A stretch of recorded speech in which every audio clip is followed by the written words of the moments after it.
உங்கள் சிந்தனைக்கு.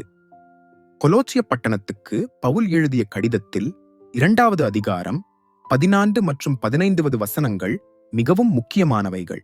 குமாரனாகிய கிறிஸ்து இந்த உலகத்திற்கு வந்து ஊழியத்தை நிறைவேற்றியதை குறிக்கும் வெற்றி முழக்கமாக இந்த வார்த்தைகள் காணப்படுகின்றன. மேலெழுந்த வாரியாக படிப்போம் என்றால் இதன் ஆழத்தை புரிந்து கொள்ள முடியாது. இவைகள் விசுவாசிகளால் மிகவும் தவறாக புரிந்து கொள்ளப்பட்ட வார்த்தைகள். இந்த வாக்கியங்களை அடிப்படையாகக் கொண்டு இந்த உலகத்தில் சாத்தான் தன்னுடைய வல்லமையை இழந்துவிட்டான் என்று கருதுவது தவறு. கிறிஸ்து சிலுவையில் சாத்தானுடைய எந்த அதிகாரங்களை பறித்துக் கொண்டார்? நமக்கு எதிராக உள்ள கடன் பத்திரம் என்றால் என்ன? நமக்கு எதிராக உள்ள கையெழுத்து என்றால் என்ன? சிலுவையில் அவற்றை அறைந்தார் என்றால் என்ன அர்த்தம்? இன்றைக்கு சாத்தான் எத்தகைய வல்லமையோடு இருக்கிறான்? பண்டிகைகள், நாட்கள், இவைகள் கடைபிடிக்கப்படுவது குறித்து வேதம் என்ன சொல்லுகிறது? இது போன்ற பல கேள்விகளுக்கு இந்த காணொளியில் பதில் உண்டு. இந்த செய்தியை கேட்டு பிடித்திருந்தால் மற்றவர்களோடு பகிர்ந்து கொள்ளுங்கள். Does Jesus' victory mean Satan is completely powerless? You will have the answer for this question in this video.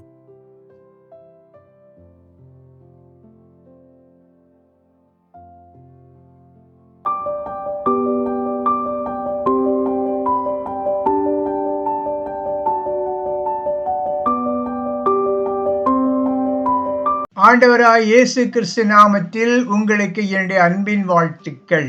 என்னுடைய செய்தியை கிரமமாக கேட்டு வருகிற உங்களுக்கு முதலில் என்னுடைய நன்றி. கடந்த 4 ஆண்டுகளுக்கு மேலாக உங்கள் சிந்தனைக்கு என்ற தலைப்பில் நான் பேசுகிற செய்திகள் அனைத்தும் விசுவாசிகளுக்கென்று நான் ஆயத்தப்படுத்துகிற செய்திகள். விசுவாசிகளாகிய உங்களுக்கு இந்த கருகலான சத்தியங்களை எளிய முறையில் புரிய வைக்க வேண்டும் என்பதற்காக நான் ஆயத்தப்படுத்தின இந்த செய்திகள் உங்களுக்கு பயனுள்ளது என்று நீங்கள் கருதினால் மற்ற விசுவாசிகளுக்கு அதை பகிர்ந்தளிக்கும்படியாக கேட்டுக்கொள்கிறேன். நீங்கள் பெற்ற ஆசீர்வாதம் உங்களுக்கு பயனுள்ளது என்று தெரிந்தால் அதை மற்றவர்களுக்கு கடத்துங்கள். இன்றைய நாளில் கூட நாம் தியானிக்க வேண்டிய தலைப்பு எதுவென்றால், கொலோசிய பட்டணத்திற்கு பவுல் எழுதிய கடிதம் 2வது அதிகாரம் 14வது 15வது வசனங்கள். நமக்கு எதிரடையாகவும் கட்டளைகளால் நமக்கு விரோதமாகவும் இருந்த கையெழுத்தை குலைத்து அதை நடுவிலிராதபடிக்கு எடுத்து சிலுவையின் மேல் ஆணி அடித்து துரைத்தனங்களையும் அதிகாரங்களையும் உரிந்து கொண்டு வெளியரங்கமான கோலமாக்கி அவைகளின் மேல் சிலுவையிலே வெற்றி சிறந்தார்.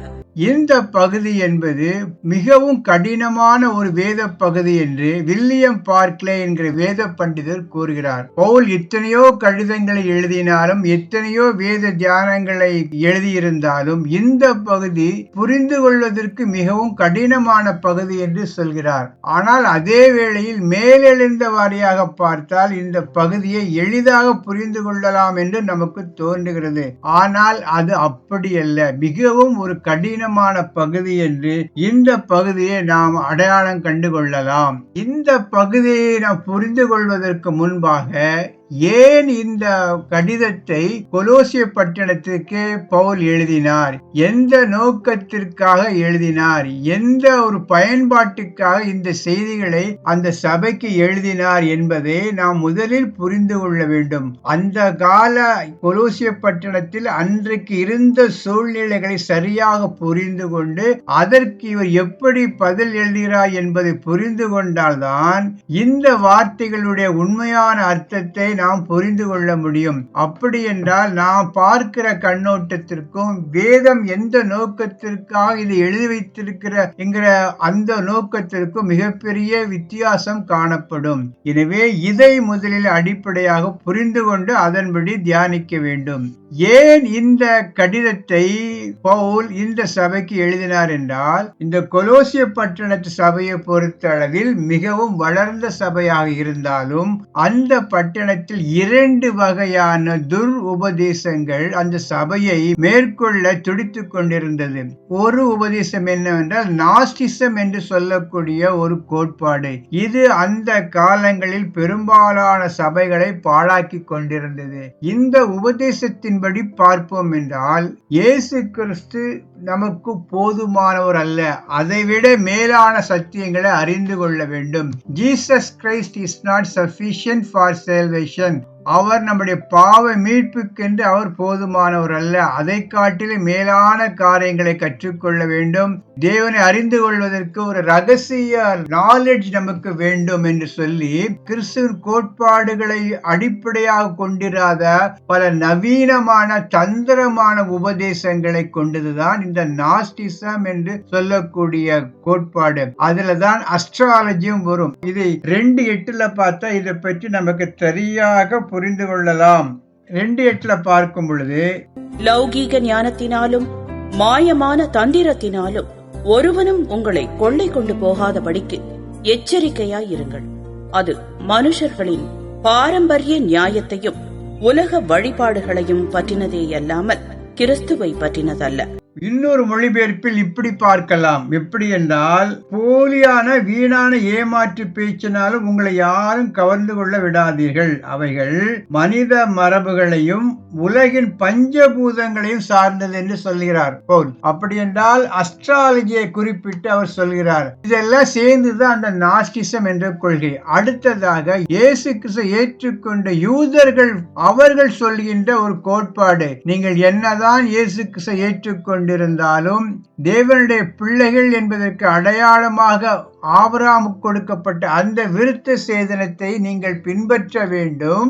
அது மாத்திரமல்ல, சில பண்டிகைகளையும் சடங்காச்சாரங்களையும் பின்பற்ற வேண்டுங்கிற ஒரு பிரஷரை யூத கிறிஸ்தவர்கள் கொலோசிய பட்டணத்தில் உள்ள சபைகளுக்கு கொடுத்தார்கள். இப்படியாக 2 பக்க தாக்குதலால் அந்த சபை அல்லாடிக் கொண்டிருக்கிற அந்த வேளையில் தான் பவுல் இந்த கடிதத்தை எழுதுகிறார். எனவே இந்த பின்னணியை அடிப்படையாக கொண்டுதான் இந்த கருத்தை நீங்கள் புரிந்து கொள்ள வேண்டுமே தவிர வெறுமனே இந்த 2:14-15 வைத்துக் கொண்டு நாம் எந்த ஒரு வலுவான சத்தியங்களையும் நாம் எடுத்துரைக்க முடியாது. அது மாத்திரமல்ல, இந்த கொலோசியர் 2:14-15 என்பது புதிய ஏற்பாட்டில் மிக முக்கியமான ஒரு வேத பகுதி.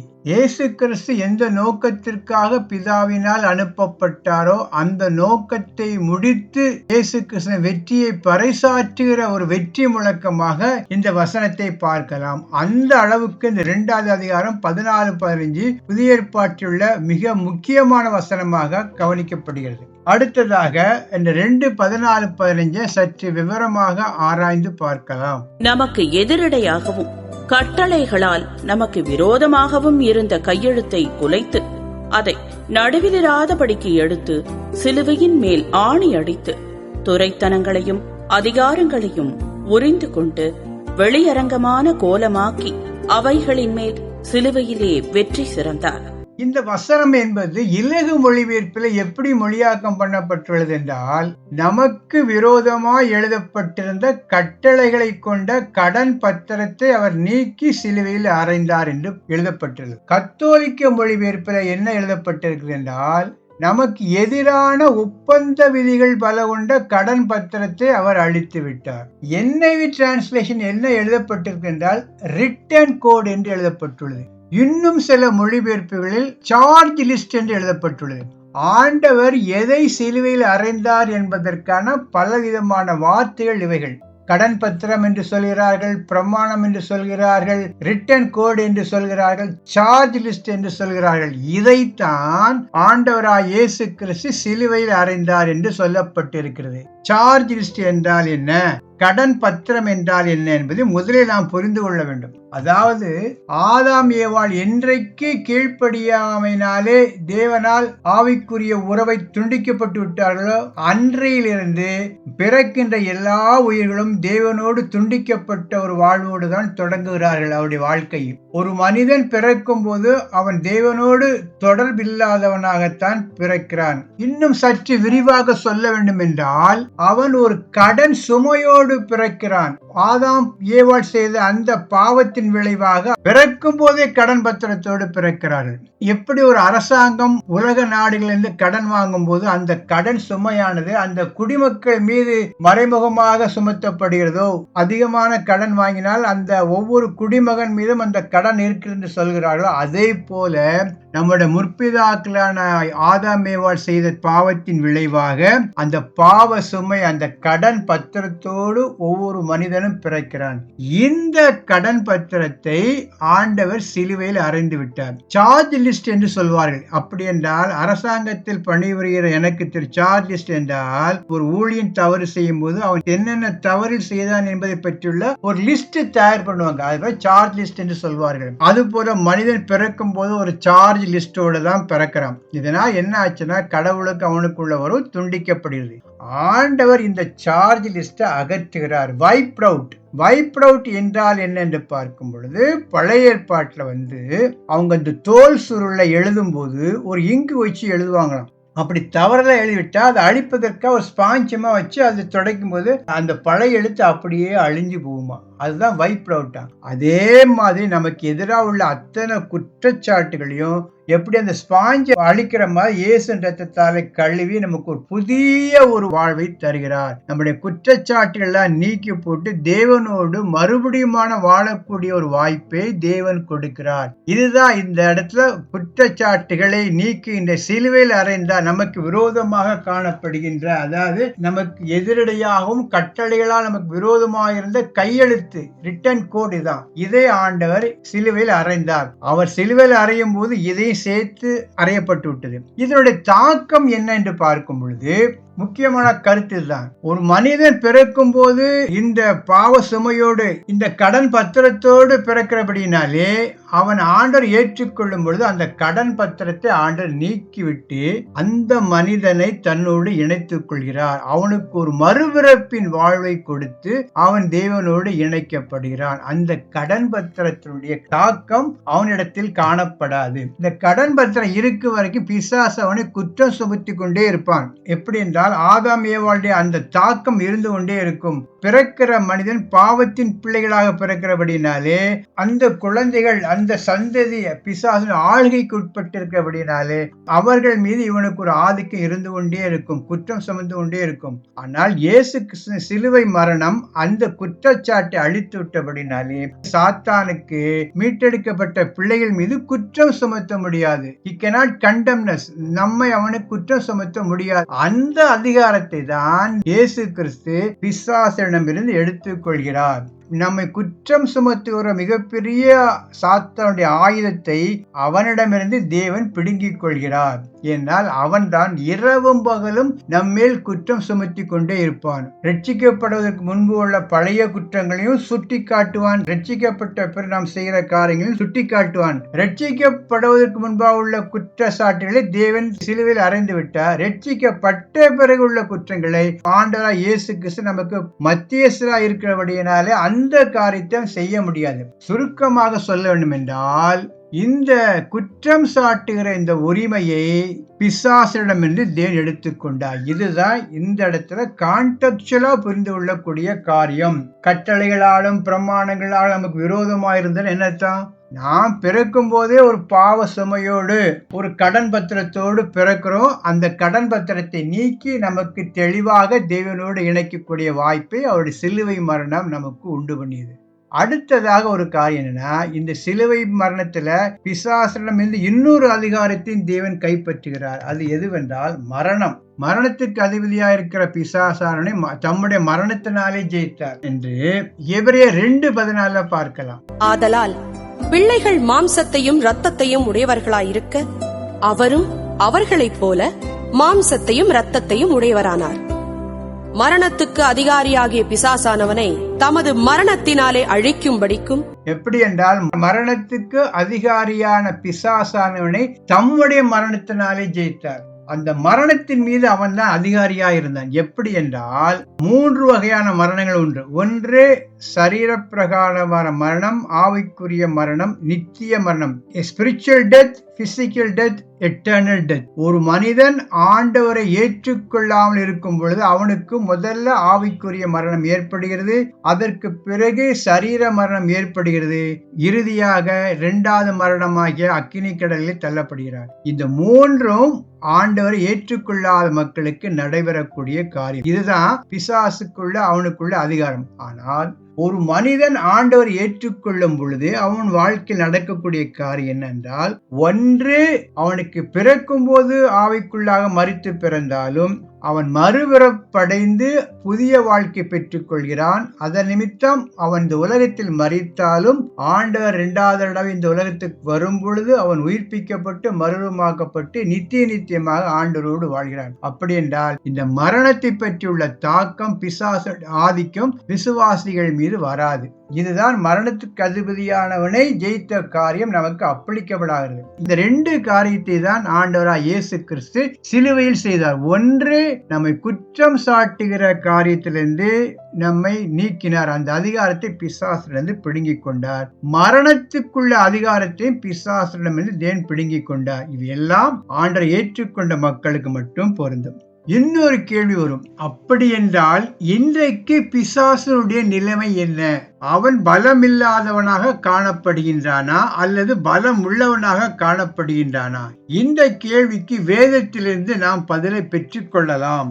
குறிப்பாக 1 யோவான் 5:19 நாம் பார்க்கும் பொழுது, இன்றைக்கும் பிசாசு தன்னுடைய ஆதிக்கத்தை தக்க வைத்துக் கொண்டிருக்கிறான். இந்த உலகம் அவனுக்குள் கட்டுப்பட்டிருப்பதாக பார்க்கலாம். நாம் தேவனால் உண்டாயிருக்கிறோம் என்றும் உலகம் முழுவதும் பொல்லாங்கனுக்குள் கிடக்கிறதென்றும் அறிந்திருக்கிறோம். இலகு மொழிபெயர்ப்பில் நாம் இப்படியாக நாம் படிக்கலாம், உலகம் முழுவதும் தீயவனின் கட்டுப்பாட்டுக்குள் இருப்பதாக யோவான் சொல்கிறார். அப்படி என்றால் இந்த உலகம் இன்றைக்கும் பிசாசனுடைய ஆதிக்கத்தில் தான் இருக்கிறது. அவனுடைய வல்லமைகள் எதுவும் குறையவில்லை. அவன் பரலோகத்திலிருந்து தேவ சமூகத்திலிருந்து தள்ளிவிடப்பட்டானோ அந்த நாளில் அவனுக்கு என்ன வல்லமை இருந்ததோ அது இன்றைக்கும் சற்று குறையாமல் இருக்கிறது. அவனுடைய வல்லமை முடிவு பெறுகின்ற நாள், அவன் என்றைக்கு அக்கினி கடலில் தள்ளப்படுகின்றானோ அன்றைக்கு தான் அவனுடைய வல்லமை முற்று பெருமை தவிர அதுவரைக்கும் அவன் வல்லமையோடு தான் இருப்பான். இறுதி நாட்களில் 1000 வருஷ அரசாட்சிக்கு பிறகு அக்கினி கடலில் தள்ளப்படுகின்ற அந்த நாள் தான் அவனுக்கு இறுதி நாளாக, இந்த உலகத்தினுடைய ஆளுகை முற்று பெறுகிற நாளாக மாறிவிடும். இறுதியாக ஒரு சில கருத்துக்கள். பவுல் இந்த காரியங்களை ஏன் எழுதுகிறார் என்றால், அந்த நாஸ்டிசம் கோட்பாடு உபதேசத்தின்படி பார்க்கும் பொழுது இயேசு கிறிஸ்து போதுமானவர் அல்ல என்று சொல்லக்கூடிய கருத்துக்கு தான் பவுல் இவ்வளவு தெளிவான விளக்கத்தை எழுதுகிறார். இயேசு கிறிஸ்து ரட்சிப்புக்கு போதுமானவர், கடைசி மட்டும் நம்மளை காக்க வல்லவர், சாத்தானுடைய சகல அந்தகாரங்களை அழித்து அவனை முறியடித்து அவர் ஏற்றுக்கொண்ட மக்களுக்கு நித்தியத்தில் ஒரு மிகப்பெரிய ஆசீர்வாதத்தை வைத்துக் கொள்ள அவர் போதுமானவராய் இருக்கிறார் என்பதற்காகத்தான் பிசாசனுடைய வல்லமை எப்படி மட்டுப்படுகிறது என்பதை தெளிவாக குறிப்பிடுகிறார். அதை தவிர யூதருடைய அந்த பிரஷருக்கும் அழுத்தத்துக்கும் பவுல் இந்த இடத்தில் தெளிவான ஒரு பதிலை சொல்கிறார். 2வது அதிகாரம் 16ஆம் வசனத்தை பார்க்கும் பொழுது, ஆகையால் போஜனத்தையும் பானத்தையும் குறித்தாவது, பண்டிகை நாளையும் மாத பிறப்பையும் ஓய்வு நாட்களையும் குறித்தாவது ஒருவனும் உங்களை குற்றப்படுத்தாதிருப்பானாக. போஜனபானத்தை குறித்தும் பண்டிகை குறித்தும் மாத பிறப்பை குறித்தும் ஒருவனை உங்களை குற்றம் சாட்ட வேண்டிய அவசியமே இல்லை. என்றால் அந்த நியாயப்பிரமாணத்தையும் ஆண்டவர் சிலுவையிலே அறைந்து விட்டார். நியாயப்பிரமாணத்துக்கு மறித்து நீங்கள் இயேசு கிறிஸ்துவனுடைய கையினால் ஆகாத விருத்த சேதனத்தை பெற்றிருக்கிறீர்கள் என்று போல் சொல்கிறபடி, கையால் ஆகாத விருத்த சேதனம் பெற்றுக் கொண்டபடியினாலே நமக்கு அந்த போஜனத்தை குறித்தும் பண்டிகை குறித்தும் யாரும் குற்றம் சொல்ல வேண்டிய அவசியம் இல்லை என்று சொல்லி அந்த யூதருடைய பிரஷருக்கும் ஒரு பதிலை சொல்கிறார். எனவே இப்படிதான் இந்த 2:14-15 புரிந்து கொள்ள வேண்டுமே தவிர மற்றபடி இதை வைத்துக் கொண்டு பிசாசுக்கு வல்லமையே கிடையாது என்ற ஒரு மிகப்பெரிய ஒரு மாயை உண்டு பண்ண முடியாது. அதே வேளையில் கிறிஸ்தவர்களை பொறுத்த அளவில் எந்த ஒரு பாதிப்பையும் விசுவாசிகள் மீது ஏற்படுத்த முடியாது. நம்முடைய ராஜ்யம் என்பது ஒளியின் ராஜ்யம். இருளின் ராஜ்யத்திலிருந்து டிரான்ஸ்பர் ஆகி ஒளியின் ராஜ்யத்துக்கு வந்துவிட்டோம். நாம் ஒளியின் ராஜ்யத்தினுடைய பிள்ளைகளாக இருக்கிறோம். அவனுடைய ராஜ்யத்தினுடைய ஆளுகை இங்கே நமக்கு செல்லுபடியாகாது. பிசாசு நம்மேல் எந்த அதிகாரத்தை செலுத்த முடியாது. அதே வேளையில் உலக மக்களை பொறுத்தளவில் இன்றைக்கும் அவன் வல்லமையோடு தான் இருக்கிறார் என்கிற காரியத்தையும் நாம் சரியாக புரிந்து கொள்ள வேண்டும். இந்த சத்தியங்கள் உங்களுக்கு பிடித்திருக்கும் என்றால், இந்த உபதேசங்கள், இந்த டீச்சிங் உங்களுக்கு பிடித்திருக்கும் என்றால் இதை மற்றவர்களோடு பகிர்ந்து கொள்ளுங்கள். எனக்காக ஜெபித்துக் கொள்ளுங்கள். கர்த்தர் தாமே உங்களை ஆசீர்வதிப்பாராக. ஆமென்.